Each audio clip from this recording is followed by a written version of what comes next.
Hello aspirants, అందరూ ఎలా ఉన్నారు? I hope you all are doing well. Welcome to day 5 of my study blog. ఎప్పుడు vlog చూసుకుంటూ కూర్చుంటే మీకు వచ్చే నాలెడ్జ్ ఏముండదు కాబట్టి, ఓన్లీ మోటివేషన్ తప్ప నాలెడ్జ్ రాదు కాబట్టి ఈ రోజు నుంచి కొంచెం చిన్న చిన్న టాపిక్స్ మీకు ఎక్స్ప్లెయిన్ చేయబోతున్నాను. సో ఇంకా లేట్ ఎందుకు మరి స్టార్ట్ చేద్దామా? ఈ రోజు టాపిక్ వచ్చేసి ఫండమెంటల్ రైట్స్ గురించి ఎక్స్ప్లెయిన్ చేయబోతున్నాను. సో ఫండమెంటల్ రైట్స్ వచ్చేసి మన కాన్స్టిట్యూషన్ లో పార్ట్ 3లో ఆర్టికల్ 12 టు ఆర్టికల్ 35 వరకు ఉంటాయి. సో దీన్నే మ్యాగ్నా కార్టా ఆఫ్ ఇండియా అని కూడా అంటాం. Indian National Congress Karachi session లో Sardar Vallabhbhai Patel fundamental rights resolution ని అడాప్ట్ చేసుకున్నాడు. So list of fundamental rights వచ్చేసి ఒరిజినల్ గా అయితే 7 ఉంటుండే, ఇప్పుడు 6 మాత్రమే ఉన్నాయి. అయితే ఈ సెవెన్ ఫండమెంటల్ రైట్స్ లో ఏ ఫండమెంటల్ రైట్స్ ని ఎందుకు డిలీట్ చేశారో తెలుసుకుందాం. సో ఫస్ట్ అయితే మనకి ఈ 7 ఏంటో చూద్దాం. Right to equality article 14 to 18, right to freedom article 19 to 22, right against exploitation article 23 and 24, right to freedom of religion article 25 28, cultural and educational rights వచ్చేసి article 29 and 30, right to property article 31. So ఈ article 31 ని delete చేశారు. ఎందుకు చేశారు ఏంటో చూద్దాం. Next right to constitutional remedies వచ్చేసి article 32. First మనకి ఇది గుర్తుపెట్టుకోవాలంటే కొంచెం కష్టంగా ఉంటుంది, ఎందుకంటే 12 to 35 అంటే ఆల్మోస్ట్ ఒక 7 ఆర్టికల్స్, మళ్ళీ దాంట్లో సబ్ ఆర్టికల్స్ కూడా ఉన్నాయి కాబట్టి ఫస్ట్ అయితే మనం రైట్ టు ప్రాపర్టీ గురించి తెలుసుకుందాం. దీన్ని ఎందుకు రిలీజ్ చేశారు? రైట్ టు ప్రాపర్టీ అనేది ఆర్టికల్ 31. సో ఇది కొంచెం కాంట్రవర్షియల్ టాపిక్ కాబట్టి అది ఒక ఫండమెంటల్ రైట్ లా కాకుండా దాన్ని ఒక లీగల్ రైట్ లా మార్చారు. సో ఆర్టికల్ 31ని మనకు 44th కాన్స్టిట్యూషనల్ అమెండ్మెంట్ ఎప్పుడైతే 1978లో జరిగిందో ఆ టైంలో మనకి డిలీట్ చేసి దాన్ని ఒక లీగల్ రైట్ లాగా మార్చారు.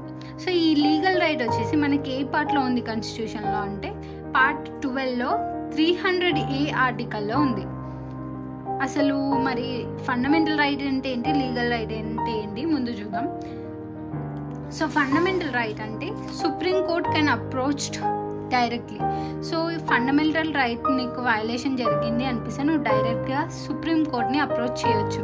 కానీ లీగల్ రైట్కి మాత్రం నువ్వు ఏదైనా నార్మల్ చిన్న దగ్గరలో ఉన్న కోర్ట్ని మాత్రమే నువ్వు వెళ్ళొచ్చు, డైరెక్ట్ సుప్రీం కోర్టుకి వెళ్ళలేవు అనమాట.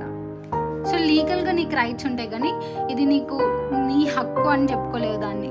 సో మనకి నేను కొంచెం ఒక స్టోరీ లాగా చెప్తాను ఈ రైట్స్ని గుర్తుపెట్టుకోవడానికి. ఈ ఆర్టికల్ 6 ఏదైతే ఉందో ప్రాపర్టీ, రైట్ టు ప్రాపర్టీ, ఇది తీసేసేయండి. ఇప్పుడు రైట్ను ఓన్లీ 6 మాత్రమే ఉన్నాయి. సో ఈ 6ని ఎలా గుర్తుపెట్టుకోవాలో ఒక చిన్న ట్రిక్ లాగా చెప్తాను చూడండి. ఫస్ట్ వచ్చేసి రైట్ టు ఈక్వాలిటీ అంటే నువ్వు ఒక ఫ్యామిలీలో ఉన్నావు, నీకు ఆ ఫ్యామిలీలో 3 పిల్లలు ఉన్నారనుకోండి, అందరినీ ఈక్వల్గా చూడాలి అని గుర్తుపెట్టుకోండి. లైక్ 14 to 18 years వరకు అన్నా కూడా ఈక్వల్గా చూడాలి. Right to equality. Next right to freedom. నీకు 19 years వచ్చినాయి, 19 to 22 నీకు ఫ్రీడమ్ కావాలని నువ్వు కోరుకుంటావు కదా, అంటే అబవ్ 18 పిల్లలందరూ ఫ్రీడమ్ అంటారు కాబట్టి సో రైట్ టు ఫ్రీడమ్ అన్నట్టు 19 to 22 years వచ్చినాక నీకేంటి రైట్ అగైన్స్ట్ ఎక్స్ప్లాయిటేషన్. నీకు ఫ్యామిలీలో నిన్ను సరిగ్గా చూడట్లేరు అంటే నీకు ఎక్స్ప్లాయిటేషన్కి అగెనిస్ట్గా నువ్వు పోరాడడానికి 23 to 24 అనుకోండి. 23 అది నీకు ప్రాపర్ ఏజ్ అన్నట్టు, ఎవరినైనా డిఫెండ్ చేసుకోగలిగేంత నీకు శక్తి ఉంటుంది. అండ్ ఎవరైనా నీకేమన్నా అంటే లేదు నేను అలా కాదు ఇలా కాదని చెప్పేసి నీకు ఉల్టా మాట్లాడేంత ఈ ఏజ్లో వస్తుంది కాబట్టి 23 to 24 అనుకోండి. Next right to freedom of religion. 24 వచ్చిన తర్వాత నీకు ఫ్రీడమ్ వచ్చింది, లైక్ నువ్వు ఏదంటే అది చేసుకోవచ్చు. సో నా రిలీజియన్ నేను చూస్ చేసుకుంటా అన్నట్టు right to freedom of religion 25 to 28 years వరకు అనుకోండి. Next cultural and educational rights. ఈ ఏదైతే నువ్వు రిలీజియన్ని చూస్ చేసుకున్నావో దానికి ఉన్న cultural and educational rights 29 to 30 అనుకోండి. 30 years వరకు నీకు కల్చరల్ రైట్స్ అనేవి ఉంటాయి అనుకోండి. Next right to constitutional remedies. నీకు ఉన్న రైట్స్ ఏమైనా ఉన్నాయో అవి ప్రాపర్గా లేకపోవడం వల్ల నీకు కాన్స్టిట్యూషనల్ రెమెడీస్, ఇప్పుడు ఏదైనా కేసు పెట్టాలనుకోండి, ఆ కేసు పెట్టడానికి నీకు రైట్స్ ఉండేలాగా కాన్స్టిట్యూషనల్ రెమెడీస్ ఆర్టికల్ 32 వరకు, అంటే ఈ 32 years వరకు అనుకోండి.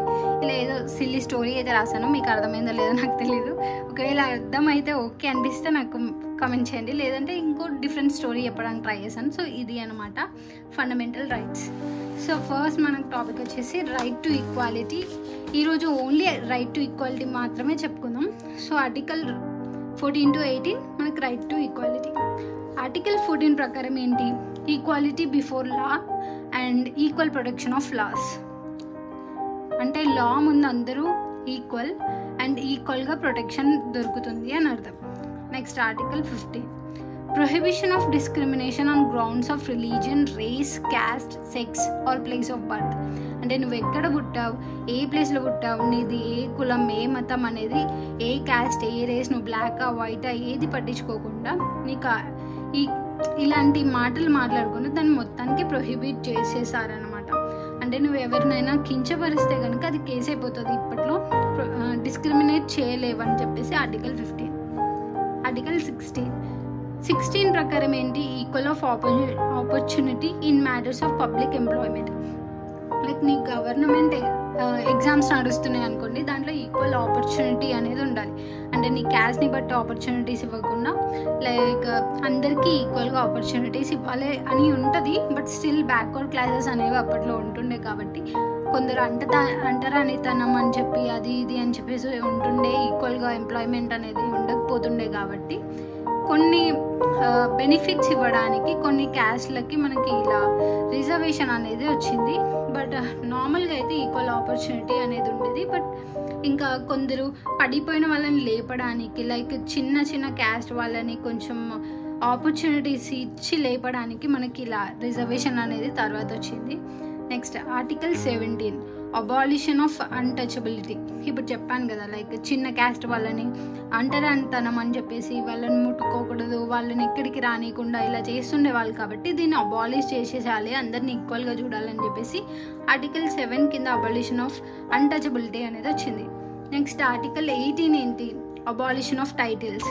టైటిల్స్ అంటే లైక్ నువ్వు టైటిల్స్ పెట్టుకోలేవు. లైక్ నేను కింగ్ అప్పట్లో ఉంటుండే కదా, రాజా అని చెప్పేసి సమ్ కైండ్ ఆఫ్ టైటిల్స్ ఉండే. నేను మహారాజు, మహారాణి ఇలాంటి టైటిల్స్ పెట్టుకోకుండా అబాలిష్ చేసేసారనమాట. అబాలిషన్ ఆఫ్ టైటిల్స్ ఇది article 18. So exceptions for article 14.